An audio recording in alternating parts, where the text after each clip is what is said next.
Tim Reskrim Polsek Ilir Barat 1 Palembang mengamankan pengamen yang melakukan pemalakan terhadap sopir truk di Simpang 4 lampu merah Macan Lindungan, Kecamatan Ilir Barat 1 Palembang, Jumat 22 April 2022.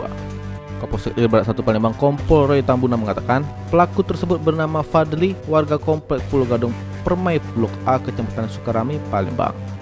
Pelaku mengganggu perjalanan di Simpang 4 Macan Lindungan dengan modus sebagai pengamen. Video pelaku meminta uang dengan memaksa saat mengamen sambil marah-marah kepada sopir tersebut viral di media sosial.